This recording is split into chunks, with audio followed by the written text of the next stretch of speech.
انما امرهم الى الله ثم ينبئهم بما كانوا يفعلون من جاء بالحسنة فله عشر امثالها ومن جاء بالسيئة فلا يجزى الا مثلها وهم لا يظلمون قل انني هداني ربي الى صراط مستقيم دینا قیما ملت ابراہیم حنیفا وما کان من المشرکین قل ان صلاتی ونسکی ومحیای ومماتی للہ رب العالمین لا شریک لہ وبذلک امرت وانا اول المسلمین۔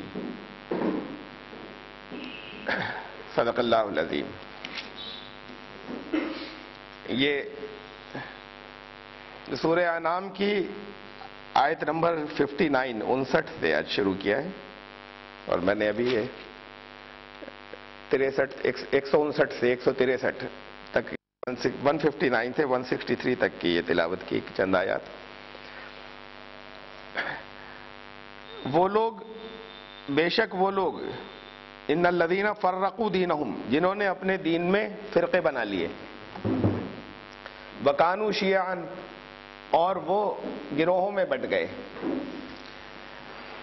لست منہم فی شیء، تمہارا ان سے کوئی سروکار نہیں، تمہارا ان سے کوئی واسطہ نہیں، ان سے تمہارا کچھ لینا دینا نہیں۔ یہ بامحاورہ ترجمہ یعنی اس زبان میں کر رہا ہوں، لستا میں نے نہیں، منہم ان سے، ان میں سے، فی شیء کوئی بھی چیز، تمہاری کوئی بھی چیز ان میں سے نہیں، جاتا ہے کہ تمہارا ان سے کوئی سروکار نہیں، تمہارا ان سے کسی بھی طرح کا کوئی، ایک ضروری کال تھی اس لیے ورنہ میں لاتا ہی نہیں ہوں، وہ بچے کو رات بھیجا تھا دلی اکیلا، تو اس لیے۔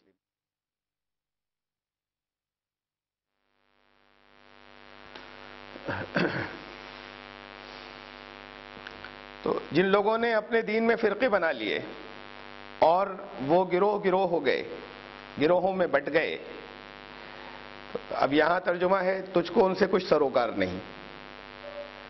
مختلف جو ترجمے ہوتے ہیں وہ سب تقریباً اسی سینس کو لیتے ہوئے ہوتے ہیں، تمہارا ان سے کچھ لینا دینا نہیں، تمہارا ان سے کوئی واسطہ نہیں۔ اب یہ چیز جو ان الذین فرقوا دینہم،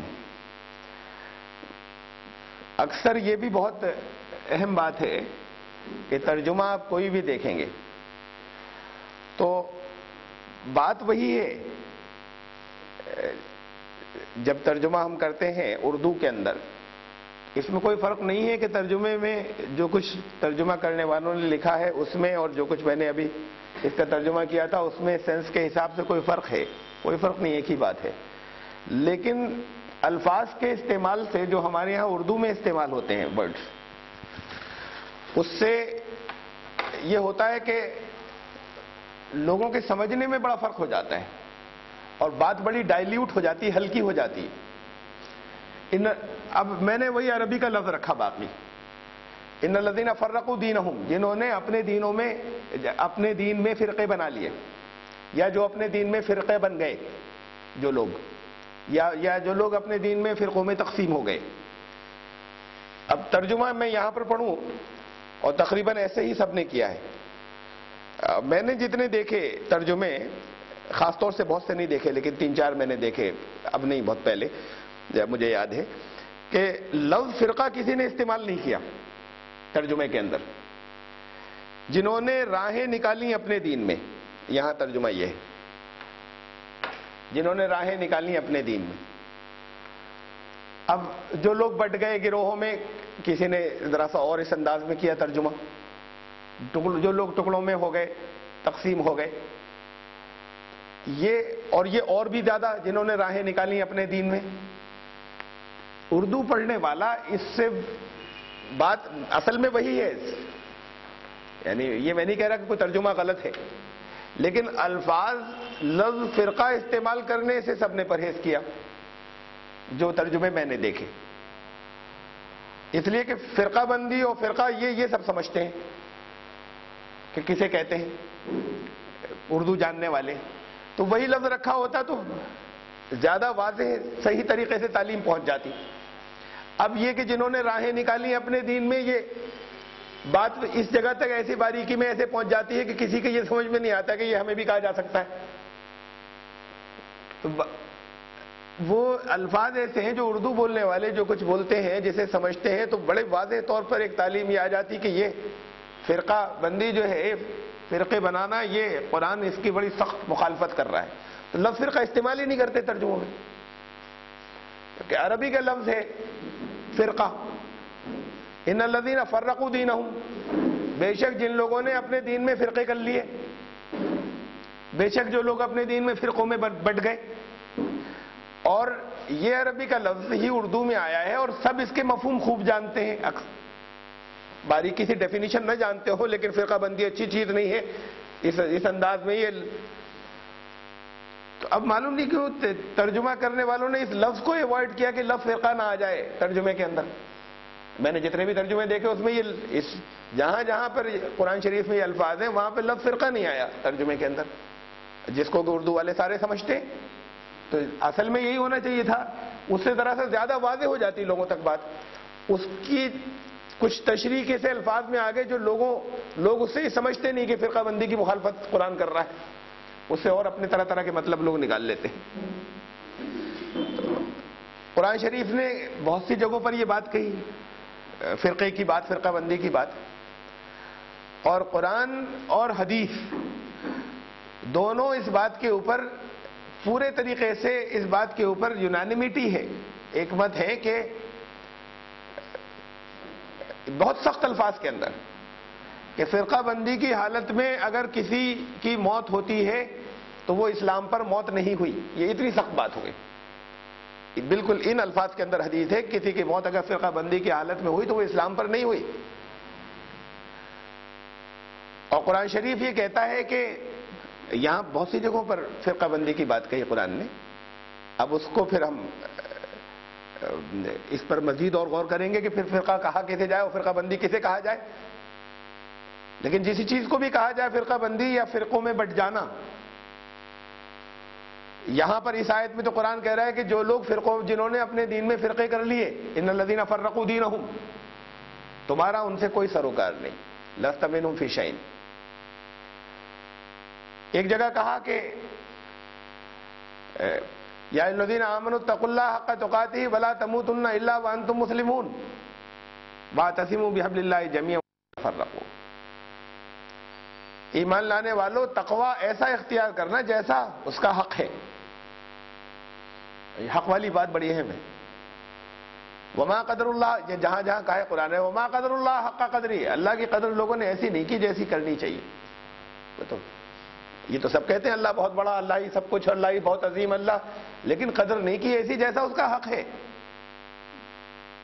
حق کس کا کیا ہوتا ہے، کتنا ہوتا ہے، تو اس ماں باپ کا کتنا حق ہے، ہمارے پڑوسی کا کتنا حق ہے، ہم سے جو بڑے و بزرگ ہیں ان کا کتنا حق ہے، جنہوں نے ہمارے اوپر احسان کیے ان کا کتنا حق ہے، رسول کا کتنا حق ہم پر ہے اور اللہ کا کتنا حق ہے. تو قرآن نے کہا کہ لوگوں نے اللہ کی ایسی قدر نہیں کی جیسی. وما قدر اللہ حق قدری، جیسا اس کا حق تھا اللہ کا. یہاں پر یہ یا ایھا الذین آمنوا اتقوا اللہ حق تقاتہ، تقوی کی بات تو جگہ جگہ کہی قرآن نے، تقوی اختیار کرو. یہاں فرمایا کہ تقوی ایسا اختیار کرو جیسا حق ہے اس کا. خالی یہاں پر یعنی اتنی بات ایکسپلینیشن میں اور بڑھائی، صرف تقوی اختیار کرو نہیں کہا، ایسے تقوی ایسے اختیار کرنا جیسا حق ہے اس کا. اب حق ہے کو آگے ایکسپلین کیا ہے، لیکن قرآن شریف میں تقوی اختیار کرنے کی تاکید تو بھری پڑی ہے. یہاں اس کیا حق کیا ہے اس کا اسے ایکسپلین کیا ہے. وَلَا تَمُوتُنَّ إِلَّا وَأَنْتُمْ مُسْلِمُونَ، تم ایسی حالت میں مت مرنا کہ تم مسلم نہیں تھے، فرما بردار نہیں تھے، ایسی حالت میں مت مرنا. بڑے عجیب الفاظ ہیں. وَلَا تَمُوتُنَّ، جو میں اگر لٹرل میں ترجمہ کروں لفظی وَلَا تَمُوتُنَّ، دیکھو مرنا مت. اب مرنا مت کا مطلب یہ جن الفاظ میں بات کہی گئی اپنے ہاتھ میں ہے، جیسے تمہارے اپنے ہاتھ میں ہو کہ اب مر جائیں گے اب نہیں مریں گے. دیکھو مر مت جانا، اللہ سوائے اس کے کہ ایسی حالت ہو کہ اس وقت تم مسلم ہو، سر جھکائے ہوئے ہو، فرما بردار ہو، ایسی حالت کے سوا مر مت جانا. کسی کو یہ معلوم ہو کہ موت کب آئے گی تب تو وہ اپنی زندگی میں وہ سب کچھ کر لے کہ ابھی نہیں مر رہے، ہمارا اینڈ جو ہے وہ ٹھیک ہی رہے گا. اب کسی کو نہیں معلوم کس حالت میں موت آ جائے. تو دیکھو تقوی اللہ کا تقوی ایسا اختیار کرنا جیسا اس کا حق ہے, اور موت نہیں آ جائے کہیں تمہیں. مر مت جانا سوائے اس کے کہ ایسی حالت ہو کہ تم فرما بردار ہو, تم سر جھکائے ہوئے ہو, آگیاکاری ہو, مسلم ہو. ولا تموتن الا وانتم مسلمون. اور اس کے فوراً بعد ابھی ایکسپلینیشن چل رہا ہے اسی کا. یعنی تقوی کا مطلب, تقوی کا حق یہ ہے کہ ہر لمحے یہ خیال رہے کہ موت ابھی آ سکتی ہے, یہ آخری لمحات ایسے نہ ہو کہ وہ غیر مسلم لکھا جائے کہ یہ فرما برداری کی حالت میں نہیں تھا. تقوی کا حق یہ ہے. ابھی اس کی ایکسپلینیشن چل رہا ہے. واعتصموا بحبل اللہ جميعا ولا تفرقوا. اور سب مل کر اللہ کی رسی کو مضبوطی سے پکڑنا اور فرقوں میں مت بٹنا. ولا تفرقوا, اللہ کی رسی کو سب مل کر مضبوطی سے پکڑنا اور فرقوں میں مت بٹنا. یہاں بھی میں نے ابھی جو آیت پڑھی, میں نے جو ترجمے دیکھے, خاص طور سے اس آیت کے ترجمہ دیکھنے کے لیے جب بھی دیکھے, وہاں بھی لفظ فرقہ استعمال نہیں ہوا ترجموں میں.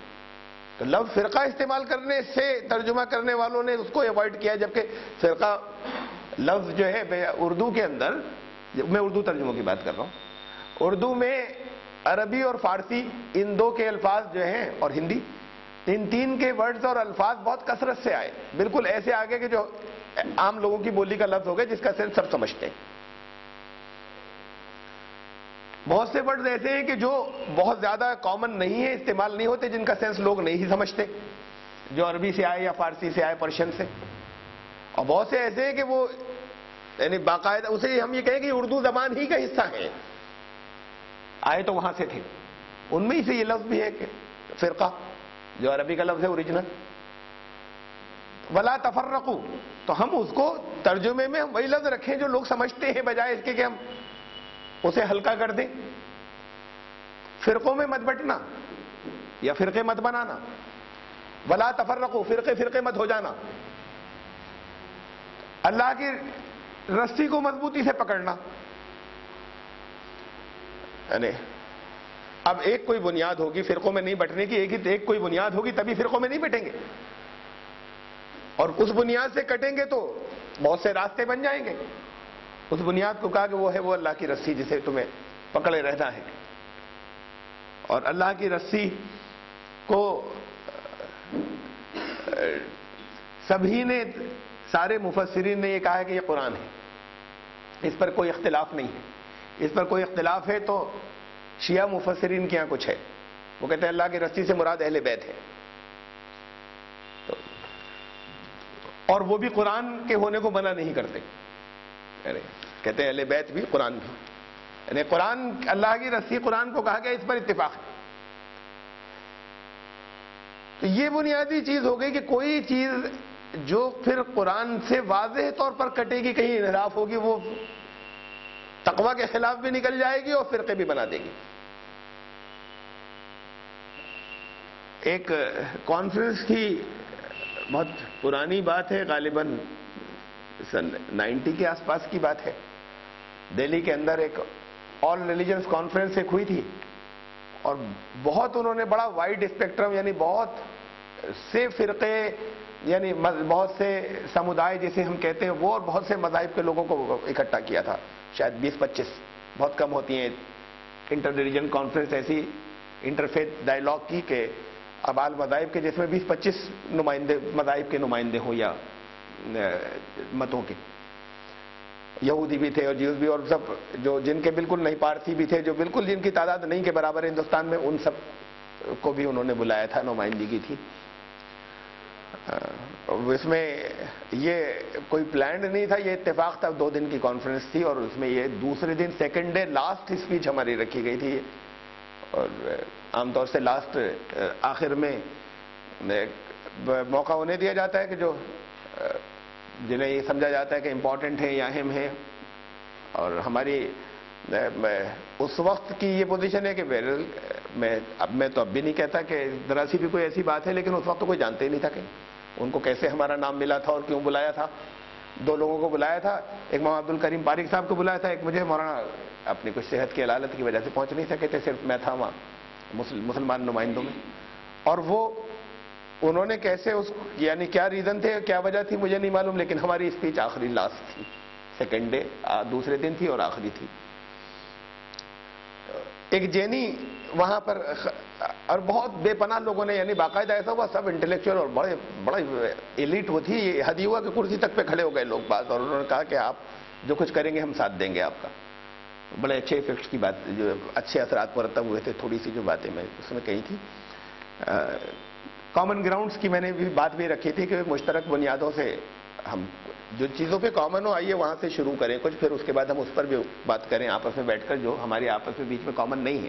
اسٹارٹ یہاں سے کریں. جو کچھ جینی مذہب کی جینی ایک خاتون تھیں, وہ کھڑی ہوئی, انہوں نے سوال کیا کہ اسلام میں اور جینزم میں تو کچھ بھی کامن نہیں ہے.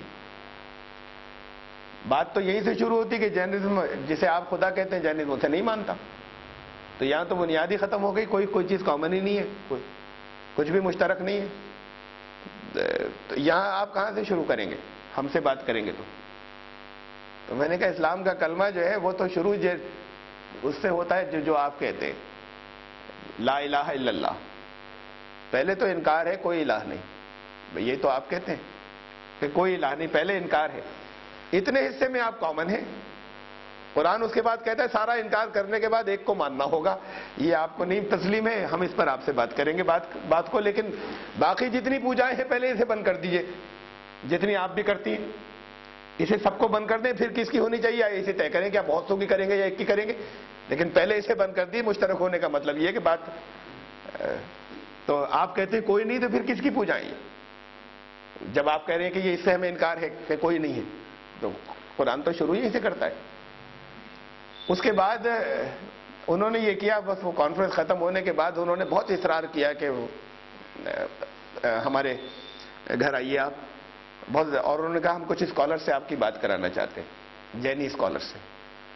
اور انہوں نے فون کر کے پتہ نہیں کہاں فون کیا, اور میں تو عمر بھی بہت کم تھی اس وقت, اور وہاں جتنے لوگ تھے ان کے مقابلے میں سب سے کم عمر. وہ انہوں نے کہا بہت بڑے اسکالر آئے ہوئے ہیں ایک, اور وہ ان سے آپ کی 5-6 جگہ انہوں نے فون کیے. کچھ ایکسپرٹس کو بلایا, ان کو خیال آیا کہ یہ ان سے ذرا سا ہمارے زیادہ جانکار لوگ ہیں وہ بات کریں. تو وہ انہوں نے ان سب کو بلا کے اکٹھا کر لیا.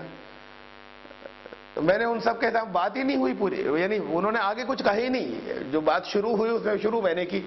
میں کبھی آپ لوگوں کو بلایا ہے, انہوں نے اس لیے بلایا کہ کچھ ہمارے آپ کے بیچ میں کچھ انٹریکشن ہو, کچھ تبادلہ خیال ہو جینیت اور اسلام کے تعلق سے, ان دو مذاہب کے, ہم اوروں کی بات نہیں کر رہے. اب بات یہ ہے کہ اسلام میں بھی بہت سے فرقے ہیں, مسلمانوں میں, اور جینزم میں بھی بہت سے فرقے ہیں.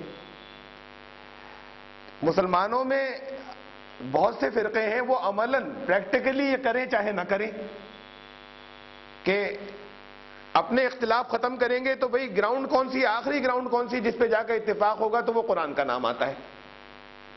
کہ مختلف الگ الگ, کوئی اپنے کسی شیخ کی بات کرتا ہے, کوئی اپنے کسی پیر کی بات کرتا ہے, کوئی اپنے کسی حضرت کی کرتا ہے, کوئی اور مختلف ہوتی ہے, لیکن اس پر سب کا اتفاق ہے کہ اگر پھر بھی اختلاف ہو تو پھر آخری جو معیار ہوگا, کسوٹی, وہ قرآن ہوگی.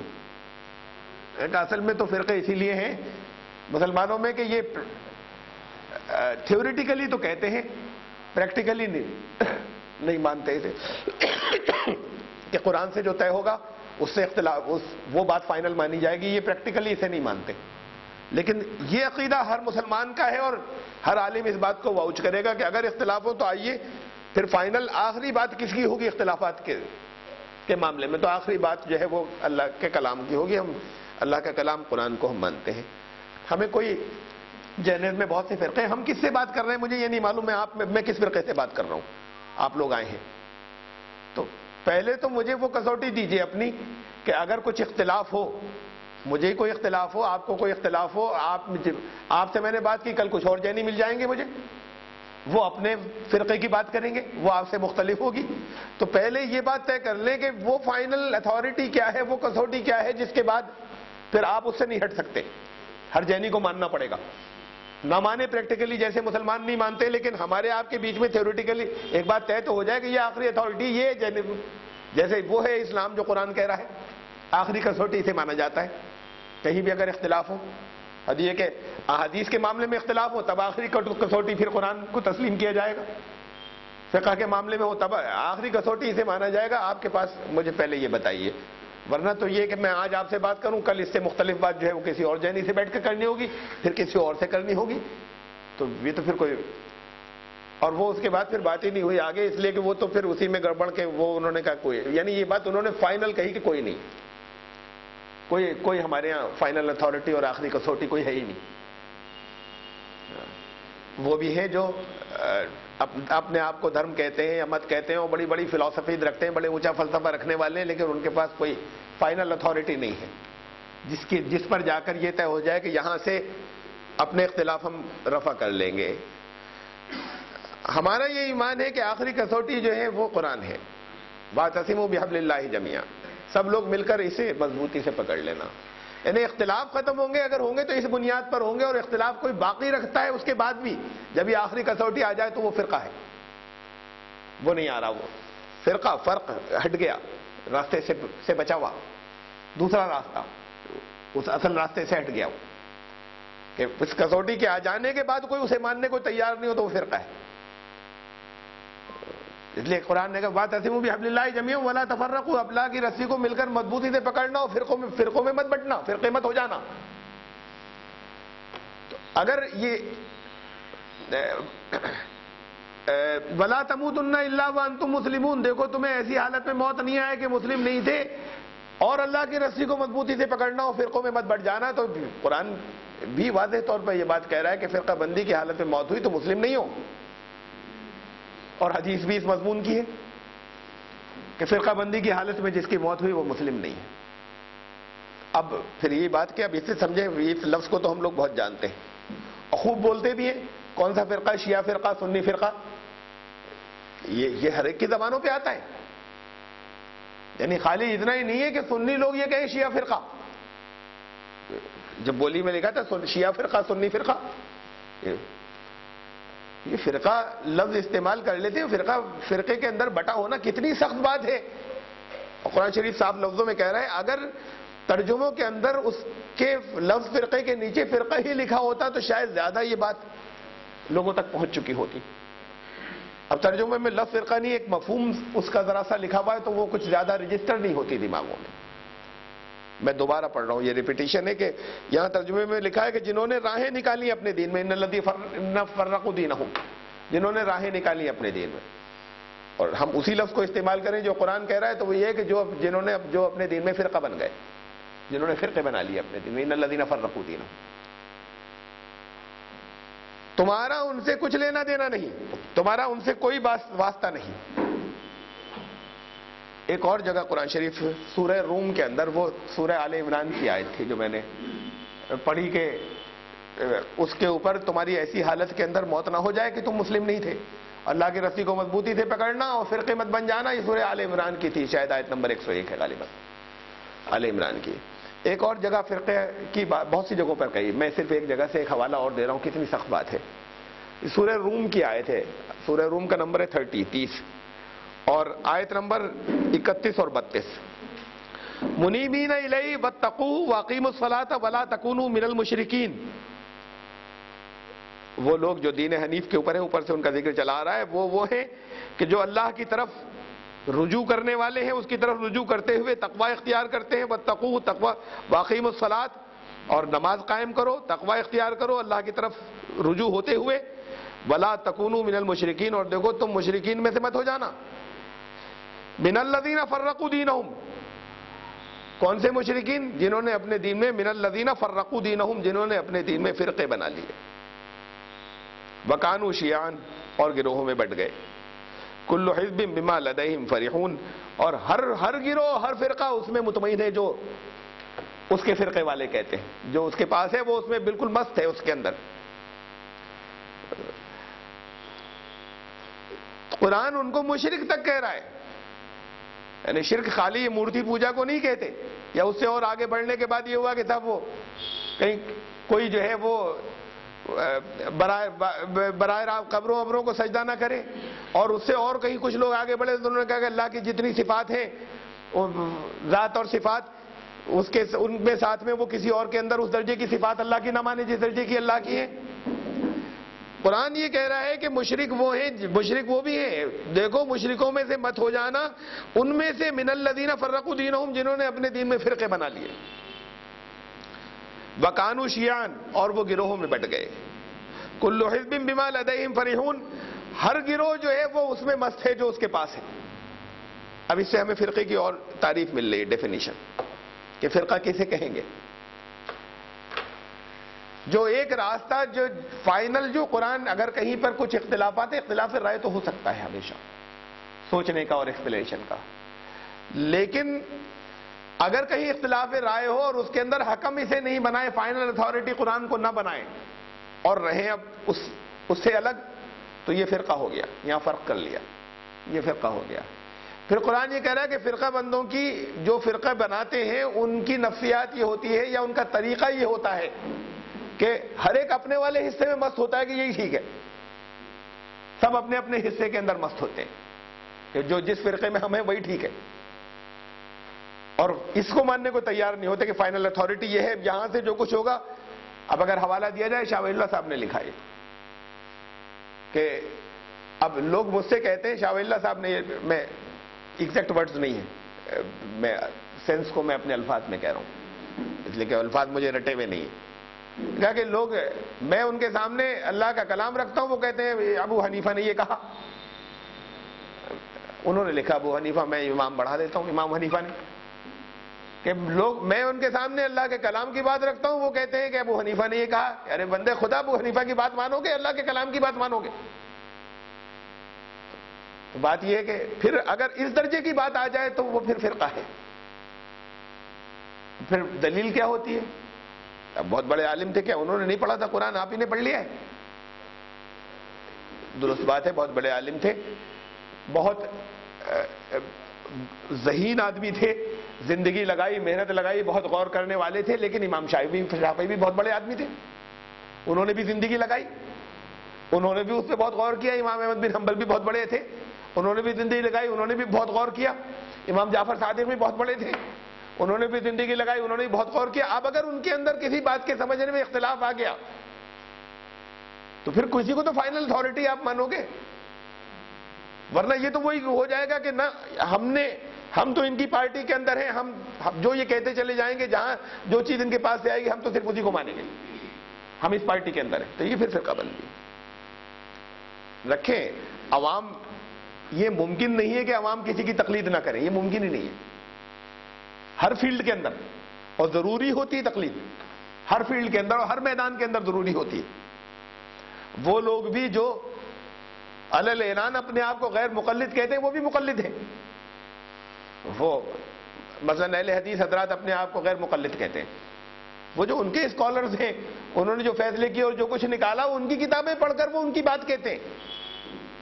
وہ کوئی زندگی کے کسی شعبے اور کسی میدان کے اندر یہ ممکن نہیں ہے کہ کوئی تقلید نہ کرے، کوئی فالوور نہ بنے. آپ کو کوئی تکلیف ہو، کوئی بیماری ہو تو ڈاکٹر جو کہے گا ویسا کریں گے، اپنی مرضی نہیں چلائیں گے، اسے فالو کرنا پڑے گا، اس کی انسٹرکشنز کو فالو کرنا پڑے گا.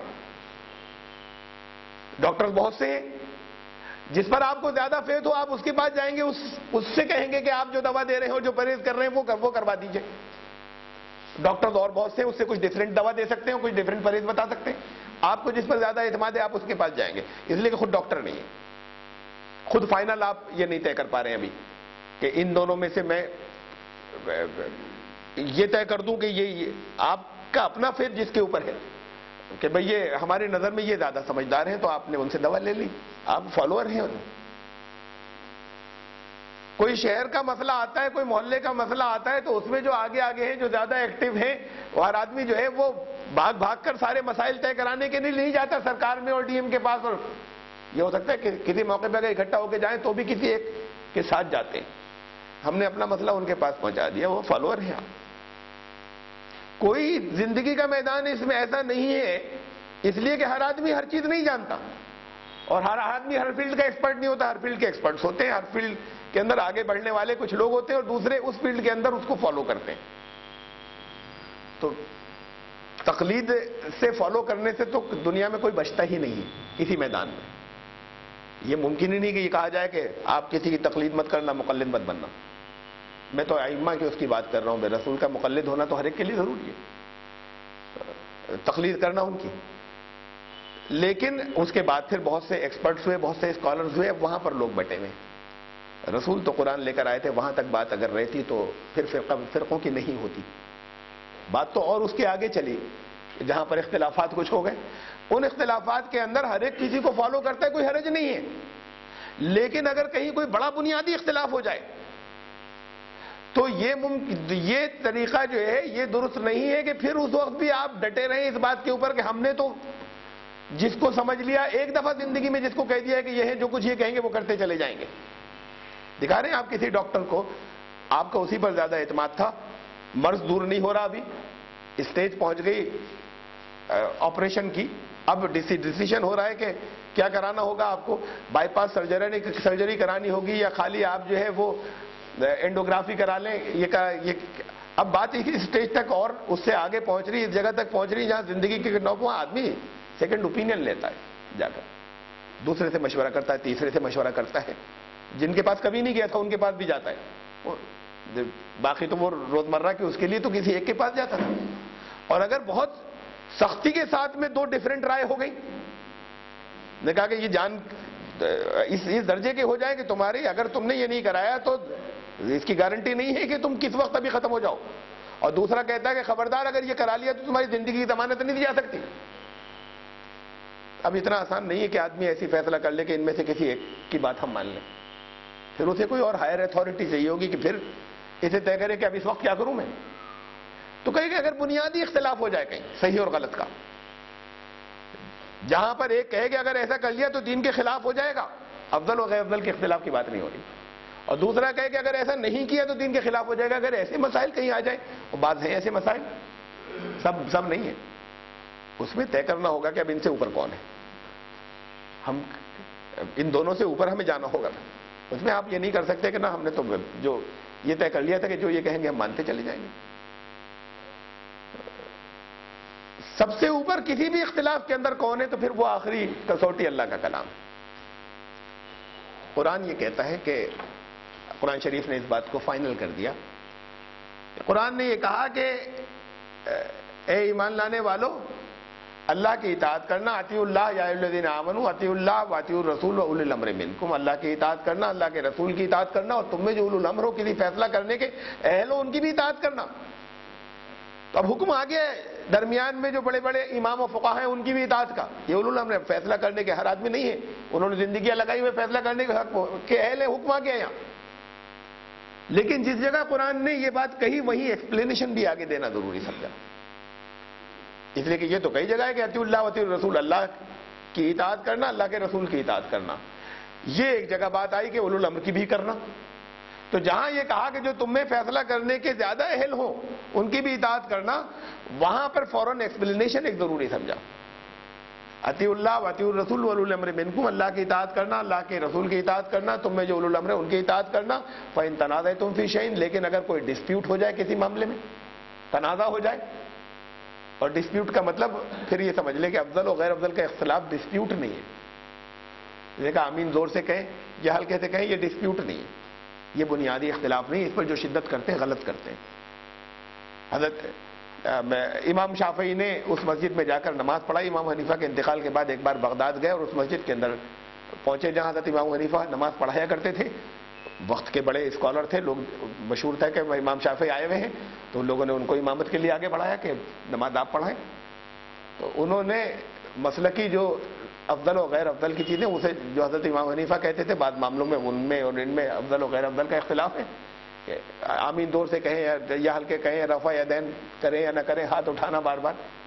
تو انہوں نے وہ امام حنیفہ کی جو رائے تھی ان معاملوں میں اس طریقے سے نماز پڑھائی. اگر وہ اسے غلط سمجھتے تو نہیں کرتے. یہ اس کا مطلب یہ اختلاف یہ صرف افضل و غیر افضل کا تھا کہ یہ پریفریبل ہے، یہ زیادہ بہتر تھا اگر ایسا کرتے تو. وہ بیسک ڈسپیوٹ نہیں. جن لوگوں نے اس پہ شدت اختیار کی وہ انہوں نے غلطی کی. اب انہوں نے ائمہ نے نہیں کی تھی، اماموں نے نہیں کی تھی اس پر شدت اختیار. لیکن کچھ ڈسپیوٹ جو ہے وہ بنیادی ہیں، بیسک ہیں کہ اگر یہ کیا تو وہ ہیں بعض مسائل میں سوچنے کے انداز میں انسان ہے بہت بڑے تھے، زندگیاں لگائیں لیکن دو الگ الگ نتیجوں پہ پہنچے غور کرنے کے بعد. بعض مسائل ہیں جس میں بیسک ڈسپیوٹس ہیں کہ اگر ایسا کیا تو دین ٹھیک نہیں رہا. دوسرے نے کہا اگر ایسا نہیں کیا تو دین ٹھیک نہیں رہا. تو اب اگر بنیادی ڈسپیوٹ ہو گیا اسے تنازع کہیں گے ان کے. فَإِن تَنَازَعْتُمْ فِي شَيْءٍ، لیکن اولو الامر کی باتوں کے اندر اگر ڈسپیوٹ آ جائے، کسی بنیادی اختلاف آ جائے، فَرُدُّوهُ إِلَى اللَّهِ وَالرَّسُولِ، تو پھر ان سب اماموں کو چھوڑ دینا، پھر اولو الامر کو ڈراپ کر دو. اس معاملے میں پھر قرآن و سنت کی طرف واپس لوٹو. ترتیب بھی ہے قرآن إِلَى اللَّهِ وَالرَّسُولِ، اس ترتیب کے ساتھ میں اگر قرآن سے کوئی چیز کلیئر کٹ لفظوں میں محکم الفاظ میں، یہ بہت اہم بات ہے جو ورڈ میں بول رہا ہوں. محکم کا مطلب ایسے ورڈ میں جو ہر ایک کی سمجھ میں آتے ہیں کہ اس کا مطلب یہ ہے، اس سے کچھ نکالنا نہ پڑے، ریڈیوس نہیں کرنا پڑے، استخراج نہیں کرنا پڑے کہ بھئی یہ بات تھی تو اس سے تو یہ نکلتی ہے. اب وہ نکلنے والی بات مختلف لوگ مختلف ذہن جاتے ہیں. تو کوئی اگر محکم انداز میں واضح صاف الفاظ میں قرآن کے اندر کوئی بات آ گئی ہے تو وہ فائنل ہے. اور پھر اگر سبجیکٹ ٹو انٹرپریٹیشن ہے کہ غور کیا کریں، تو پھر آپ دیکھیے کہ سنت کیا کہہ رہی ہے، اس سلسلے میں انہوں نے کیا عمل کیا ہے. اس وقت اس معاملے میں جس میں بنیادی ڈسپیوٹ ہو گیا اولو الامر کی پھر بات مت کرنا. قرآن بات اتنے پہ ختم نہیں، آگے اور کہا فَرُدُّوهُ إِلَى اللَّهِ وَالرَّسُولِ إِن كُنتُمْ تُؤْمِنُونَ بِاللَّهِ وَالْيَوْمِ الْآخِرِ، اگر تمہارا اللہ اور یوم آخر پر ایمان ہے. یعنی بات ایمان تک پہنچ رہی ہے کہ اللہ اور یوم آخر پر تمہارا ایمان نہیں ہے. اگر تم نے انہیں چھوڑ کر وہاں ان کو اس جس میں بنیادی ڈسپیوٹ جس بات میں ہے انہیں چھوڑ کر اگر تم نے قرآن اور سنت کی طرف اگر واپس نہیں لوٹے تو اللہ اور یوم آخر پر ایمان نہیں ہے. ان کو اگر تم یہ کرو گے، اگر تمہارا ایمان ہے اللہ اور یوم آخر پر. پھر اور آگے بات کہی اور ذالک خیر واحسن تاویلا، یہی خیر ہے، اسی میں بھلائی ہے. واحسن تاویلا، یہی بیٹر انٹرپریٹیشن ہے، یہی بہتر توجیہ ہے، یہی بہتر تعویل. اس درجے تک ایکسپلین کیا ہے قرآن نے جا کر سورہ النساء کے اندر یہ کہی گئی بات. اب ایک واقعہ ہے اسے سن لیجئے. حضرت معاذ بن جبل کو رسول اللہ صلی اللہ علیہ وسلم نے گورنر بنا کر بھیجا، والی بنا کر بھیجا یمن کا. جاتے اور بڑا عجیب طریقہ اختیار کیا اس وقت، یعنی اس طرح کے سائیکالوجیکل طریقے اختیار کی جاتے ہیں اس واقعے کی امپورٹنس کی زندگی بھر یہ ذہن سے نکلے نہیں ہے، اتنا نقش ہو جائے. بہت خاص نفسیاتی طریقے استعمال کیے جاتے ہیں کسی واقعے کی اہمیت بڑھانے کے لیے کہ اب یہ دماغ سے نکل نہیں سکتا. وہ طریقہ اختیار کیا.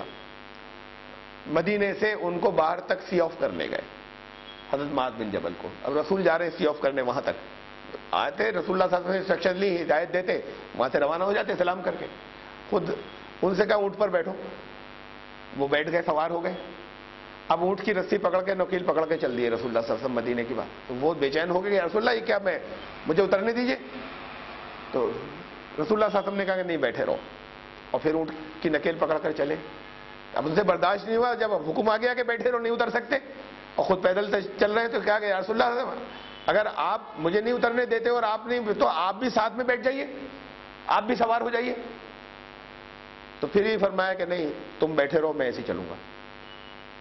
اب حکم آ گیا تھا لیکن بے پناہ ان کو بے چینی رہی، اور اس حالت کے اندر لے کر گئے مدینے کی باؤنڈری تک، مدینے کی سرحد تک، اور وہاں مدینے کی سرحد تک پہنچ کر رکے. بٹھائے رکھا ان کو اور نیچے کھڑے ہو کے پھر بات تاکید کی. سوال جواب ہوا کہ معاذ وہاں جا کے فیصلے کیسے کرو گے؟ تو انہوں نے کہا رسول اللہ اللہ کی کتاب سے کروں گا. پھر سوال کیا کہ اگر کوئی چیز کسی وقت میں اللہ کی کتاب میں نہ ملی، ہے تو سب لیکن استحضار نہیں ہے، فوراً ذہن میں نہیں آیا کہ یہ بات ہے کہ ہدایت کیسے دی گئی تھی. یہ نہیں کہا کہ نہیں ہوئی، اگر تمہیں نہ ملی تو انہوں نے کہا آپ کی سنت میں تلاش کروں گا، آپ کے طریقے میں کہ آپ نے اس مسئلے میں کیا کیا تھا اس معاملے میں. پھر سوال فرمایا کہ اگر کوئی چیز تمہیں وہاں بھی اس وقت نہ ملی، ذہن میں نہیں آئی، اور کتنی چیزیں جو لوگوں تک پہنچتی نہیں. تو فرمایا کہ تو عرض کیا کہ یا رسول اللہ ان دونوں کی روشنی میں اپنے عقل سے کام لوں گا، دماغ سے. پہلی چیز جو انہوں نے کی اللہ کی کتاب سے، کتاب اللہ سے، اسے قرآن کے، اس کا نام ہے قرآن. دوسری انہوں نے کہ یا رسول اللہ آپ کی سنت میں تلاش کروں گا جو وہاں نہیں ملے گی، آپ کے طریقے میں تلاش کروں گا، یہ سنت یا حدیث. اور تیسری چیز جو ہے جو کہا کہ ان دونوں کی روشنی میں اپنی عقل سے غور کروں گا، اسے کہتے ہیں فقہ. اسی چیز کو فقہ کہتے ہیں، تفقہ، غور و فکر کرنا ان کی روشنی میں، قرآن و سنت کی روشنی میں. اور وہ اس درجے کے تھے رسول اللہ صلی اللہ علیہ وسلم کے صحبت یافتہ کہ ان کو پورا حق تھا کہ غور و فکر کرنے کے اہل بھی تھے. اب اس سیکوینس کو دوبارہ غور کیجئے. صحابی رسول اللہ صلی اللہ علیہ وسلم سے یہ جملہ بھی نہیں کہہ رہا کہ قرآن و سنت سے کروں گا فیصلے، جو ہماری زبان کہتے نہیں تھکتی اور عملاً نہیں کرتے ہم ایسا. زبان سے بار بار یہی دہراتے ہیں، عملاً تو فقہی پر چلتے ہیں. زبان سے یہ ہوتا ہے کہ ہمارا دین کیا؟ قرآن و سنت. صحابی رسول قرآن و سنت بھی یوز نہیں کر رہے ہیں. رسول اللہ صلی اللہ علیہ وسلم کے سوال کے جواب میں اپنے طور پہ کہیں بولی میں کرتے حضور صلی اللہ علیہ وسلم سوال کر رہے ہیں، تو اب بڑے محتاط ہو کے بہت احتیاط کے ساتھ میں جواب دینا ہے. فیصلے وہاں کیسے کرو گے؟ یہ نہیں کہہ رہے قرآن و سنت سے کروں گا، کہہ رہے کیا کہا؟ قرآن سے کروں گا. جب رسول اللہ صلی اللہ علیہ وسلم نے یہ دریافت فرمایا کہ اگر وہاں کچھ نہ ملا تو کہا آپ کی سنت میں تلاش کروں گا. پھر دریافت فرمایا کہ اگر وہاں بھی نہیں ملا تو کہا کہ پھر فقہ کا استعمال کروں گا. رسول اللہ صلی اللہ علیہ وسلم کا چہرہ انور مسرت سے سرخ ہو گیا. دو موقعوں پہ چہرہ سرخ ہوتا تھا کہ غصہ بہت آتا تھا، ناراضگی بہت ہوتی تھی کسی بات کے اوپر، یا خوشی بہت ہوتی تھی.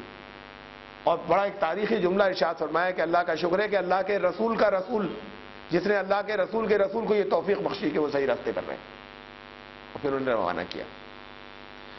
اب میں نے قرآن شریف کی ایک آپ کو بہت واضح، بہت کلیئر کٹ اور بہت ڈیٹیل کے ساتھ میں ایکسپلین کی ہوئی ایک آیت کہ فقہ کو، تفقہ کو، ائمہ کو، اماموں کو اگر کوئی بنیادی اختلاف ہو جائے تو اس مسئلے میں چھوڑ دینا اور قرآن و سنت کی طرف جانا.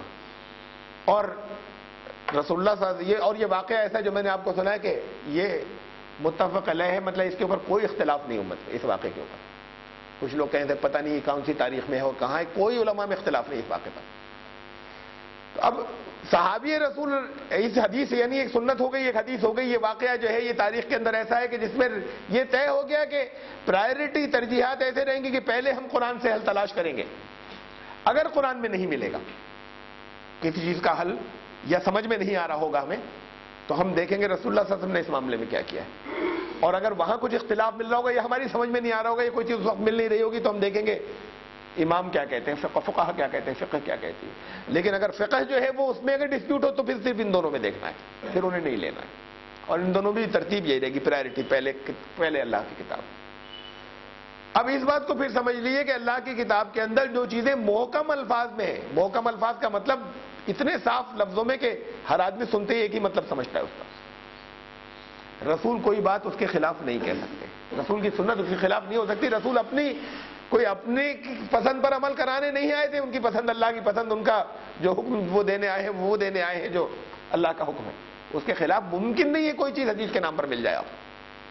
اور ملتی ہے کوئی حدیث کے نام پر تو پھر وہ رسول اللہ صلی اللہ علیہ وسلم کی کہیں بھی نہیں ہوگی.